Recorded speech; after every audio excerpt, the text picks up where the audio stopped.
हाँ ना देख ना समात मैंने आम तो से माँ को मुंडिया मारिकी आम दुख सुख जन सारूनी हेले आस आम गोटे कि मन को खुशी रखा खेल गोटे खेलिबा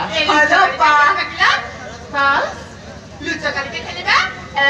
तु पछरे माए हेले डायरेक्ट करे ए मते सबुदिन मारी तो आज मारी करबो ना ए सबुदिन हेरे कि ना हाँ ना पा जा पाली पड़िया तो से अब ताको जाने गुनारे प्रस्तुत करा जीव जा पाली पड़िबो से ही हेबो ए पा मत तो लागुची आज भी ता पाली पड़िबो ए मो पाली कोन पाली पड़िबो किला हो तमे झमेला करानी आशा जिता हेले प्रस्तुत करा जा ठीक कर